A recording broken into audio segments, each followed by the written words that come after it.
This is SSPTV News, brought to you by Samsung Productions and the Hazleton Standard Speaker. We've reached the state championship round, so we head back to Whispering Willows Park for the State Little League All-Star Tournament. Hello everyone, and thank you for watching. I'm Ken Carr with your local information. A Hazleton man has been arrested after a June 12th hit and run in Hazleton that killed 15-year-old Hector Padilla. 38-year-old Gabriel Hernandez Mendez is charged with a felony for accidents involving death or personal injury, and his bail is set at $40,000.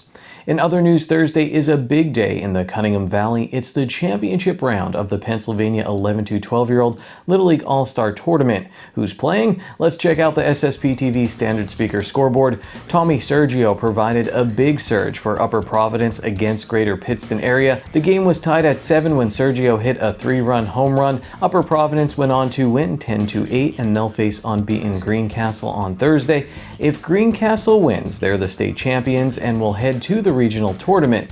But if Upper Providence wins, that will set up a winner-take-all game on Friday at Whispering Willows Park in Cunningham. As the State Little League Tournament gets ready to come to a close, we reflect a little bit today during a special Dave Day with Standard Speaker Sports Editor Dave Seaman, SSPTV intern Christian Smith, and myself. We'll talk about the great run from the hometown team, Valley West, describe the atmosphere at the ballpark, and yes, I'll eat more crab fries from the concession stand. Enjoy. Just getting to watch Valley West at this tournament on their home field, what was that like? And just talk about the team a bit. I think that's like when you look decades from now, when they're rocking their kids to sleep or their grandkids to sleep, or they're maybe at a reunion here at Whispering Willows Park watching grandkids play a ball game or something like that. They're going to say, remember when I played there? They're not going to remember like what ball squirted through their legs, or which home run they gave up, or whatever, or if they struck out with the bases loaded. They're not going to remember that. They're going to remember this atmosphere here. This atmosphere was electric. It's been electric all week, and starting on Saturday when Valley West took the field, that had to be every kid's dream come true when they were introduced to the howling masses down here at Whispering Willows and getting that roar, and then hearing their walk-up music. I mean, how many Little Leaguers have walk-up music? And to hear their names introduced, and to do it with their buddies, because everybody else got to experience, and only that group of 12 to 15 players and coaches are going to know what that feeling was like, that exact feeling. I mean, it's a whole charge for the town, but for the players themselves, it's a lifelong memory. Dave, you mentioned walk-up music. I will admit this. I sit in my car sometimes and a song comes on, and I think this would be my walk-up song. And I think about what it would be like going to the plate. And as always, a terrible baseball player, I've always wanted to hit a home run too. If I could do anything in any sport, I would want to hit a home run. And how about day one of the tournament? Christian, we were here for that game.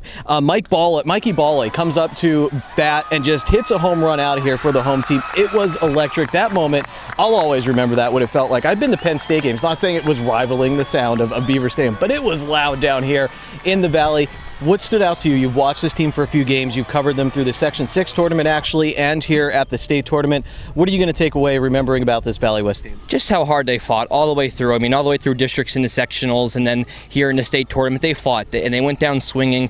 And just seeing them out there, truly making all of us proud here in the area, that's what I'm going to remember most. Dave, you mentioned, listen, these kids might not remember the score. They might say, oh, hey, we lost this game. In the game, Valley West went out and they had back-to-back home runs, and they came from Christopher Kennelly, Logan Harity, and Jaden Harmon. I was taken back by an interview we did earlier. Every day at the Players Village, there's food there after every game. It's donated by local restaurants.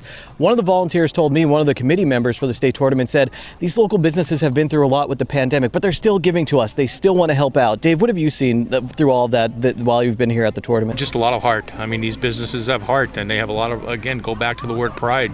It's not just pride in playing the game, but supporting the game too. And when you have that kind of support coming from the community, coming from parents, people that don't even have family members playing Little League or affiliated with Little League, they're stepping up too. And like you said, the other leagues, neighboring leagues too. How about the umpires coming up from the southern part of the district, District 18? They've come up here. They've given their time too, and they do a tremendous job too. And umpires, the scorekeepers, and it's a team effort. It's an overstated cliche, but to get something like this to work, You need everybody to be all on the same page. You need great leadership, and they have had tremendous leadership from Danny Zola and all the staff, all the volunteers. And it's a shame that this only happens once every, say, 20 years in our area, because it's something you'd like to see. But I think that's what made this so special, that it was an occasion, and coming on off the heels of COVID too. I think it's a shot in the arm that we all needed. How about you, as you got to cover some of the games and see some of the teams from outside of our area? I'm impressed with the poise. I mean, Greater Pittston area, who came in here very highly touted, one of the favorites, if there is such a thing in this kind of tournament, came in here with a big reputation and everything. Valley West was up 7-2 in the fourth inning. I'm sure that team hasn't been in a situation like that before in district or sectional play. They fall behind 7-2, and instead of packing it in, they kicked it in. They found another gear. They were able to come back. But both teams, Valley West came back. They made a little rally there. Even like we talked about the game, and that Valley West was eliminated against Hepburn Lycoming. They showed their poise and their pride too by getting down 7-2 and then hitting 3 consecutive home runs. Who knows? You get one more hit, another home run, all of a sudden we're tied, and this place is electric all over again. I want to finish with just a few more thoughts. One is, we did an interview with Danny Zola, the league president here. Christian, you interviewed him, and he mentioned how special it was to see the kids from both teams after a game go up and start playing basketball together. Like, it was just like, okay, someone won, someone lost, but let's go have more fun together. The true spirit of Little League Baseball.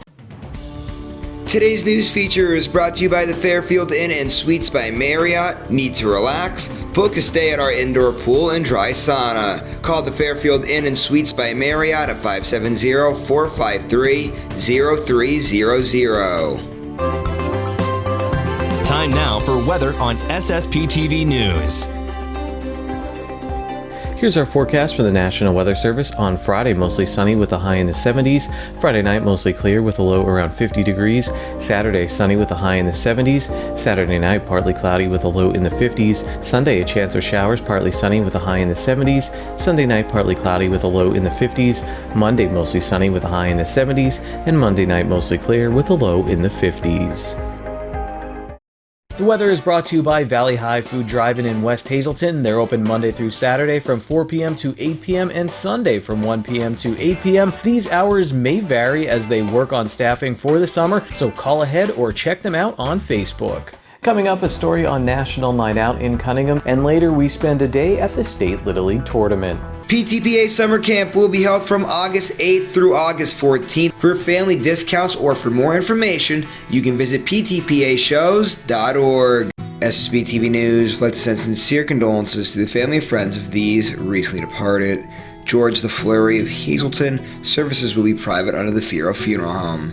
Arlene M. DeMelfi, age 82 of Hazleton. A service will be held on Saturday at 10:30 a.m. at Grace Fellowship Church. Fred McCall on Saturday from 9 to 10 a.m. at the church. The Fierro Funeral Home is in charge of arrangements.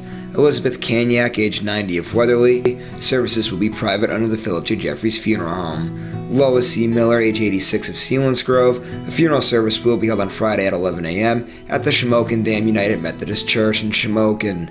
Friends McCall on Friday from 10 to 11 a.m. at the church. The V.L. Shebold Funeral Home is in charge of arrangements. And Dorothy Pavlinsky, age 95 of Bethlehem.